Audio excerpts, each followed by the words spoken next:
Hola, soy Leonel Aliza Correa y les doy la más cordial bienvenida a este viernes de procedimientos de Yo Leo, en el cual vamos a hablar sobre cómo se comenta un texto literario, pero principalmente del género lírico.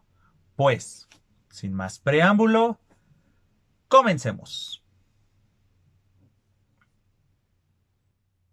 Cada vez que estamos frente a un texto literario, sin importar cuál sea el género, siempre tenemos esa controversia, esa inquietud de cómo hacer un comentario de buena manera.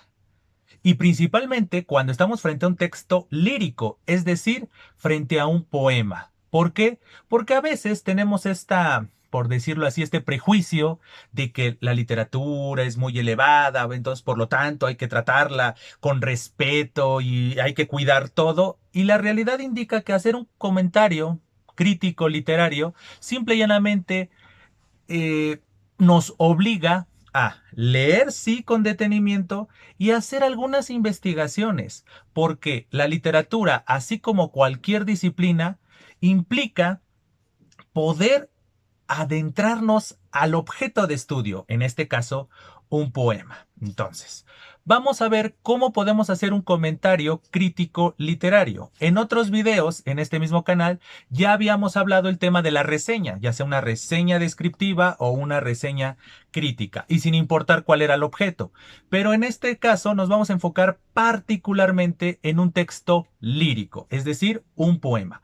¿Cómo nos podemos adentrar y cómo podemos analizar de buena manera un poema y que este análisis traiga como consecuencia un comentario y que nosotros vamos a denominar comentario crítico?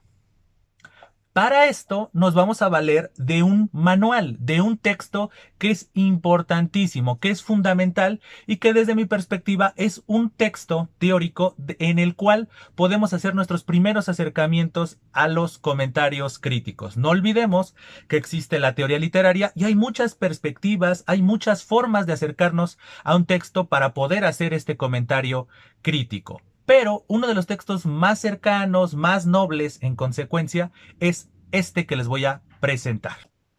¿Cómo se comenta un texto literario escrito por Fernando Lázaro Carreter y Evaristo Correa Calderón? ¿Cuáles son los puntos, cuáles son los pasos a seguir en relación con este tipo de comentarios? Muy fácil, simple y llanamente tenemos que hacer lo siguiente.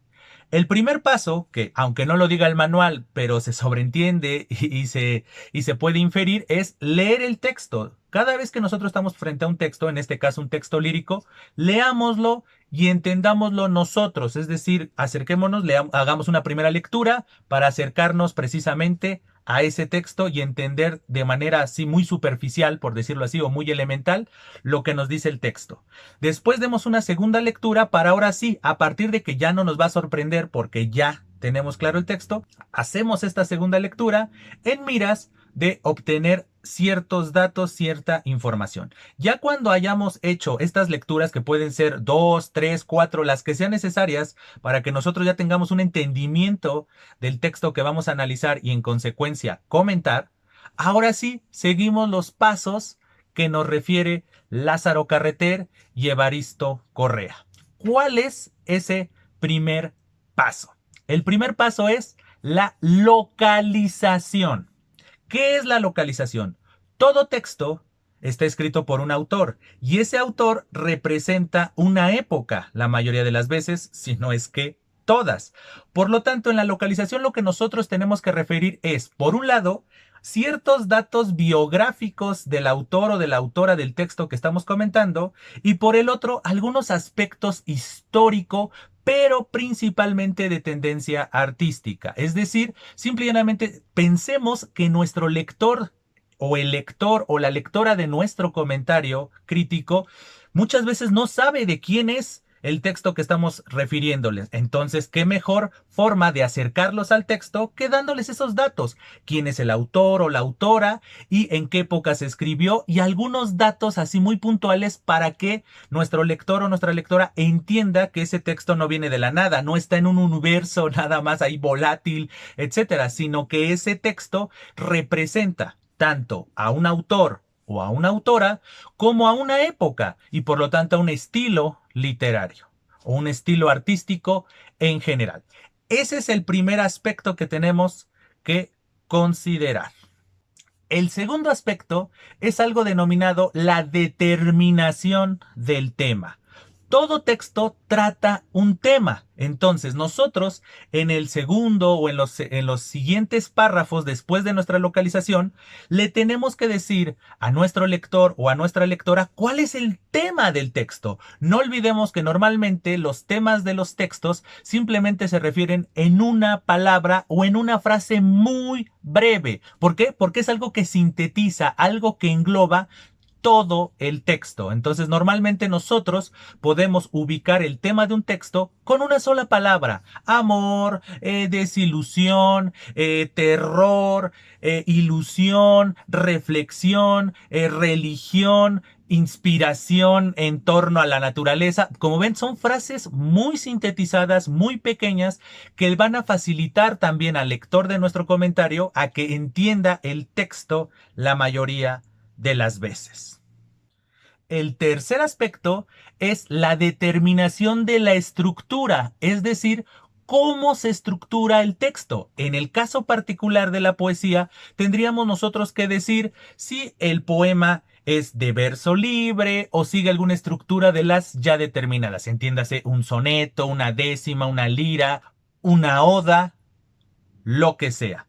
El chiste es que nosotros le brindemos otro dato a nuestro lector o a nuestra lectora, en este caso particular, su estructura. Entonces, en el caso de la lírica, insisto, podemos valernos en si es qué tipo de poema es, si tiene rima, si tiene ritmo, si tiene una de estas estructuras predeterminadas que muchas veces nos brinda la gama de la lírica.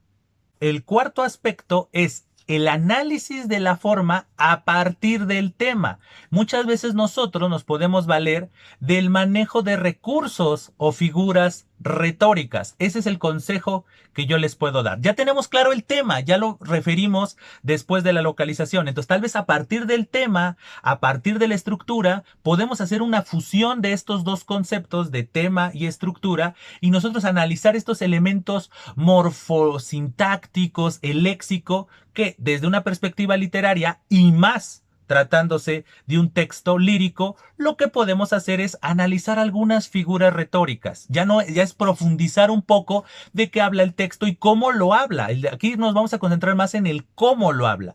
Tal vez en el tema y tal vez en la estructura. En el tema nos enfocamos solamente en una palabra, en una frase muy sintetizada.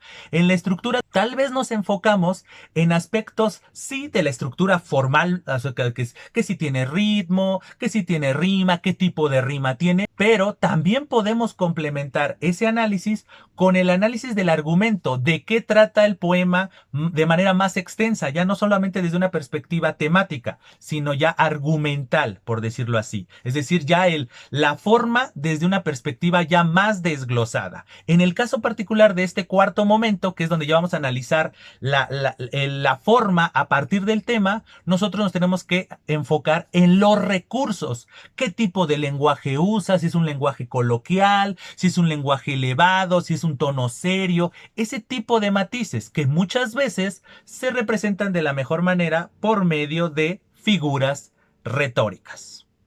Y el quinto y último aspecto son las conclusiones, que normalmente lo que yo les recomiendo es que ahí es donde entra el juicio crítico.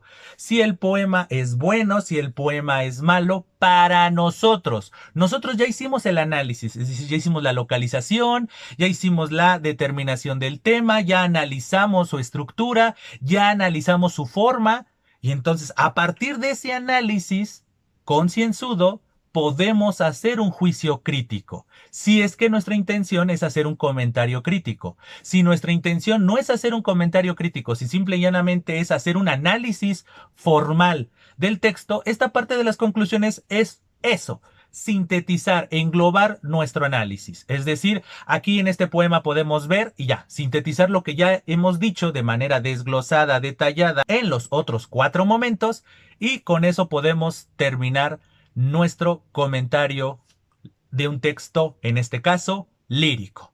Vamos a ver un ejemplo. Yo voy a mostrarles de manera muy elemental cómo se puede hacer y en consecuencia cómo se va a ver un texto precisamente siguiendo estos pasos que nos refieren tanto Lázaro Carreter como Evaristo Correa en su manual. Vamos a verlo. El primer aspecto que tiene que tener todo texto es un título. Podemos ponerle un título muy original o nos podemos quedar con un título muy específico, muy obvio y muy claro, como lo puede ser Análisis de un poema de Francisco de Quevedo. Ese es el título de mi comentario, que es exactamente eso. Simple y llanamente está refiriendo que voy a hacer un análisis de un poema de Francisco de Quevedo. Segundo elemento que nosotros debemos de considerar en nuestro texto, en nuestra versión ya final. Si el texto es breve, en este caso, si el poema es breve, lo recomendable es que pongan todo el poema. En el caso del ejemplo que les estoy mostrando, pongo todo el soneto, es decir, son esta composición de 14 versos y ahí está, lo pongo por si acaso mi lector o mi lectora no conoce el poema y, por fortuna, en este caso, el texto es muy breve, lo puedo poner. No es obligatorio ponerlo, no es para nada obligatorio poner todo el texto. ¿Por qué? Porque eso invitaría a que nuestro lector o nuestra lectora acuda al texto por medio de otra fuente, no de nosotros. Pero en este caso yo opté por sí poner el texto debido a su brevedad. Entonces ya tenemos el texto. Recuerden que los primeros pasos era la lectura. Entonces, ¿qué mejor que ponerle a nuestro lector, a nuestra lectora, el objeto de estudio, en este caso el poema, para que lo lea y ahora sí comience a entender de qué vamos a hablar? Si no lo ponemos, insisto, la invitación sería de que nuestro lector o nuestra lectora busque el poema para que lo lea, lo entienda y haga este proceso y ahora sí se acerque a nuestro comentario. El primer elemento, ya hablando específicamente de lo que nos refiere Lázaro Carreter y Evaristo Correa en su manual, es la localización. Entonces veamos cómo se puede escribir ese párrafo de localización. Veámoslo y vamos a leerlo. Aquí ustedes lo tienen frente a la pantalla. El primer párrafo puede quedar: este poema representativo del siglo XVII, escrito por Francisco de Quevedo, quien nació en Madrid en el año de 1580 y murió en su casa, ubicada en la Torre de Juan Abad, en 1645, pasados unos cuantos meses de haber vivido un cruel encarcelamiento de 3 años por traición a la corona, ejemplifica cómo la poesía del barroco, y específicamente del conceptismo, tocaba muchos temas, desde amorosos hasta religiosos. Ejemplo de ello es el arriba citado y ahora analizado. Como pueden ver, en este párrafo les digo quién es el autor, cuándo nació, cuándo murió, hasta les refiero un chismecito de que Quevedo estuvo encarcelado por traición a la corona, y en el mismo párrafo les menciono que este poeta es representante del barroco y por lo tanto es un autor que toca diversos temas, desde los amorosos hasta los religiosos, y muestra de ello es el poema que se está analizando. Como pueden ver, en 6 renglones hice la localización. Nuestro lector o nuestra lectora ya sabe quién escribió el poema, quién fue el escritor de ese poema desde una perspectiva biográfica, cuándo nació, cuándo murió y en consecuencia qué corriente literaria representa. ¿Ven? Ahí está la localización. No tuve que escribir toda su biografía, no tuve que hacer más menciones que las elementales, como lo es quién es el autor, en qué año nació, en qué año murió, qué corriente literaria o qué corriente artística representa y algunos datos que le den cohesión a nuestro primer párrafo. Vámonos al segundo párrafo, que tendría que tener relación, siguiendo el manual, sería lo relacionado con el tema. ¿Cómo puede quedar ese párrafo destinado al tema y un poco al análisis argumental, o mejor dicho, más que el análisis, la mención del argumento de este texto, en este caso de este poema? ¿Cómo queda nuestro párrafo o cómo podría quedar nuestro párrafo? Veámoslo a continuación. Nuestro párrafo puede decir: como se puede leer, este soneto, composición de 14 versos divididos en 2 cuartetos y 2 tercetos, básicamente desarrolla el tema del contraste. Esto entre dos de los hombres más importantes en la historia del cristianismo: Adán, el primer hombre, y Jesús, el Hijo de Dios, donde el primero, a pesar de tener muchas ventajas en comparación con el segundo, las desaprovechó al cometer o ser partícipe del pecado que conllevó al pecado original, la muerte. Precisamente, este contraste de hombres se refuerza con el contraste de las respectivas mujeres relacionadas con ellos, Eva y María. Como pudieron ver, en este párrafo menciono en una sola palabra cuál es el tema, que en este caso es el contraste, y menciono cómo desarrollaron este tema por medio del argumento. Hablo de manera muy general que este poema habla sobre dos hombres importantísimos en la cultura cristiana. Por un lado Adán y por el otro lado Jesucristo. A su vez, se confirma este tema del contraste por medio de la mención de dos mujeres que a su vez se relacionan con nuestros hombres objeto de estudio. Por un lado tenemos a Eva y por el otro lado a María. Y ven cómo en unas cuantas líneas les mencioné tanto el tema como el argumento de manera muy elemental de dicho poema. Y ahí tenemos, por un lado, en el primer párrafo, la localización, y en este segundo párrafo, la ubicación del tema y un poco el desarrollo del argumento de la composición lírica objeto de estudio. Dentro del tercer momento, es decir, la determinación de la estructura, tenemos que analizar, en este caso, el poema, cómo está estructurado. Para ello nos podemos valer de la métrica, nos podemos valer de la rima y nos podemos valer de la musicalidad. Obviamente, si nuestro poema no es de verso libre, pues obviamente nos podríamos enfocar nada más en el número de versos y algunas cuestiones de el manejo tal vez estructural de que a veces ustedes seguramente lo saben, la poesía más actual o basada en las vanguardias a veces deja espacios en blanco, hace forma de dibujo, etcétera, etcétera, etcétera. O tiene epígrafes, entre otros elementos. En el caso particular del poema con el que estoy ejemplificando este comentario, sí tiene una estructura, sí tiene un ritmo, sí tiene una musicalidad, y entonces podemos explotar de mejor manera el análisis de dicha estructura. ¿Cómo se puede ver, o con mejor dicho, cómo se ve ya en la versión final de nuestro análisis, el análisis de la estructura? Veámoslo. Antes de cualquier otra cosa tenemos que explicarlo. Entonces, el inicio de nuestro análisis de la estructura puede decir: como un soneto prototípico, todos los versos son en decasílabos, de arte mayor, con rima consonante, terminación erto en los versos 1, 4, 5 y 8, terminación ia en los versos 2, 3, 6 y 7, terminación enta en los versos 9, 11 y 13 y terminación ría en los versos 10, 12 y 14. Asimismo, su ritmo cae totalmente en la sexta y décima sílaba, mientras que en 11 de los 14 versos cae en la cuarta sílaba. Para más detalle en relación con esto, véase lo siguiente. Y precisamente, como ustedes lo pueden ver en la pantalla, otra vez vuelvo a transcribir todo el poema, en este caso todo el soneto, pero ahora comienzo a ejemplificar de mejor manera esto que les estaba mencionando, eso que menciono en el párrafo anterior. Pongo en dónde recaen los acentos, y esos son los números que están arriba de cada verso. Pongo al final de cada verso lo relacionado con la rima, por eso vemos una A, B, B, A, B, B, A, C, D, C, D, C, D.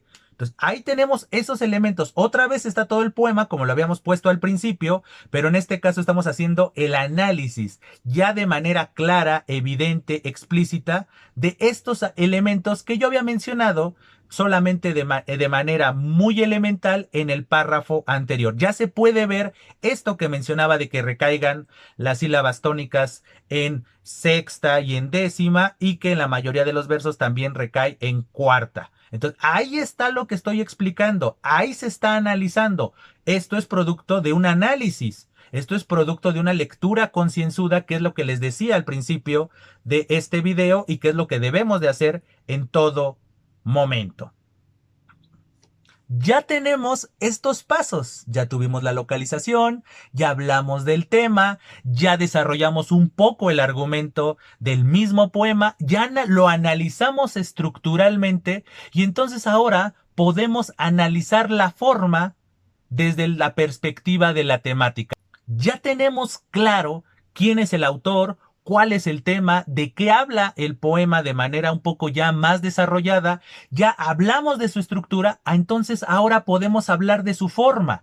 Entonces podemos escribir un párrafo o los párrafos que necesitemos al respecto, y por ejemplo, esto se puede ver de la siguiente manera.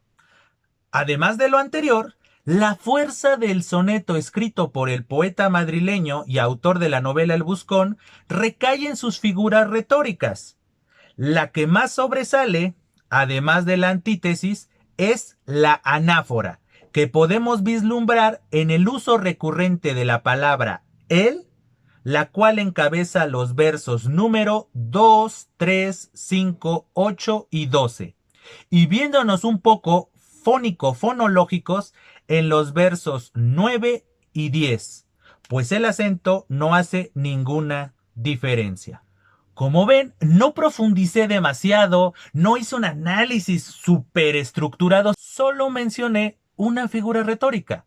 Por un lado, mencioné que todo el poema se basa en la antítesis por este contraste que es el tema del poema, pero además de esa figura retórica que ahí se hace entender que es muy obvia, mencionó la anáfora.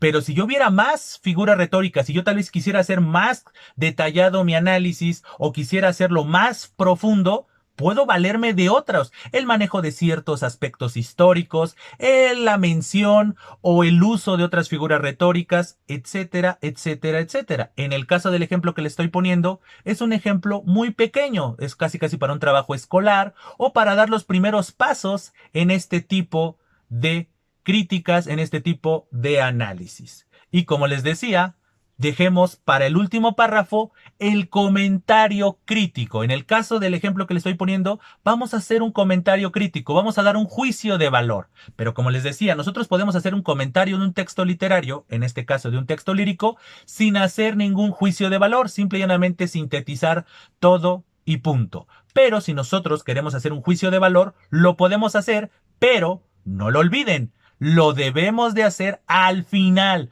no al principio, no en medio, sino al final.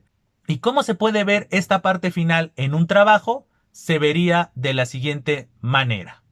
Por todo lo anterior, puedo decir que el soneto de Francisco de Quevedo es un excelente ejemplo del conceptismo y del barroco.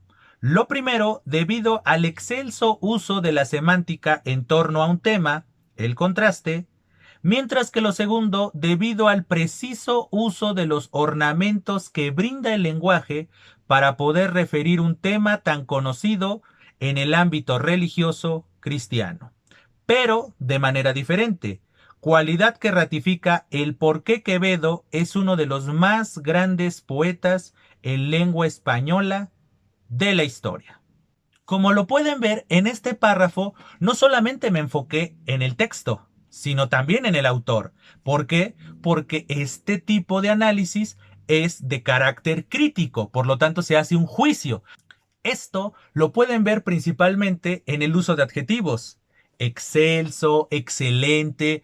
Ese tipo de adjetivos evidencian un juicio de valor. ¿Por qué? Porque es una percepción totalmente subjetiva. Pero si yo quisiera hacer simple y llanamente un comentario del texto, en este caso lírico, me puedo basar en, como se puede ver en este soneto, hay un manejo de muchas figuras retóricas que apuntalan el manejo del tema en cuestión. Punto. Y se acabó. No estoy diciéndolo si lo hizo bien, si lo hizo mal, si yo recomiendo el poema, no lo recomiendo, si el autor es bueno, si el autor es malo en este caso. No, no estoy mencionando nada. Simplemente me enfoco en los aspectos objetivos del poema. En este ejemplo ya vieron que no. Quise hacer un comentario crítico. Por lo tanto, viene el juicio de valor, que en este caso es positivo para el soneto de Francisco de Quevedo.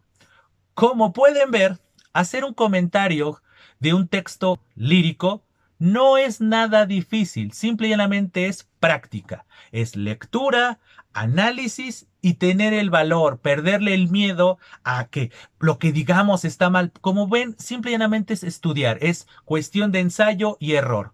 Este ejemplo que les puse es muy breve, le dediqué un párrafo a cada uno de los momentos que nos menciona Lázaro Carreter y Evaristo Correa. Un párrafo para localización, un párrafo para el tema y un poco el argumento del poema, un párrafo para el análisis de la estructura, un párrafo para el análisis, bueno, en este caso sería como dos momentos para el análisis de la estructura, un párrafito donde lo menciono y donde lo evidencio de manera esquemática, que era este poema con los numeritos y un cuarto momento que es el análisis de la forma a partir del tema, y un quinto y último momento que es el juicio crítico o bien las conclusiones. Como pueden notar, se puede dedicar un párrafo, unas cuantas líneas y cumplir de muy buena manera lo que nos demanda hacer un comentario crítico o un comentario de un texto literario. Pues bien, espero que este video haya sido de su gusto, pero sobre todo de su utilidad. Como siempre, antes de despedirme, les hago la cordial invitación a que se suscriban al canal, dejen sus comentarios, ya sea en este o en cualquiera de los otros videos que se han subido. También está la cordial invitación a que sigan las distintas redes sociales relacionadas con este proyecto. Pues bien, sin más que agregar por el momento, les agradezco infinitamente su presencia y les digo, estamos en comunicación. Hasta siempre.